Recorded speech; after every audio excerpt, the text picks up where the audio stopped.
আঘাতের বিনিময়ে প্রিয়জন ভেবে যাদের প্রতিঘাত করতে পারিনি, দুর্বল ভেবে পুনরায় আঘাত করতে তারা কিন্তু ছাড়েনি। ক্ষমা মহত্বের লক্ষণ। দুষ্ট লোকদের সুযোগ দেওয়া শুধরাবার ভেবে যাদের ক্ষমা করেছি বারবার, প্রতিবার ক্ষমার পর প্ল্যানের উপর প্ল্যান করেছে তারা, তিলে তিলে আমাকে নিঃশেষ করার।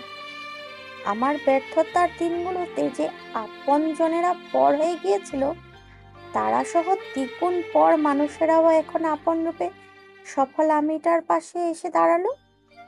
কি অদ্ভুত এখনকার মানুষজন!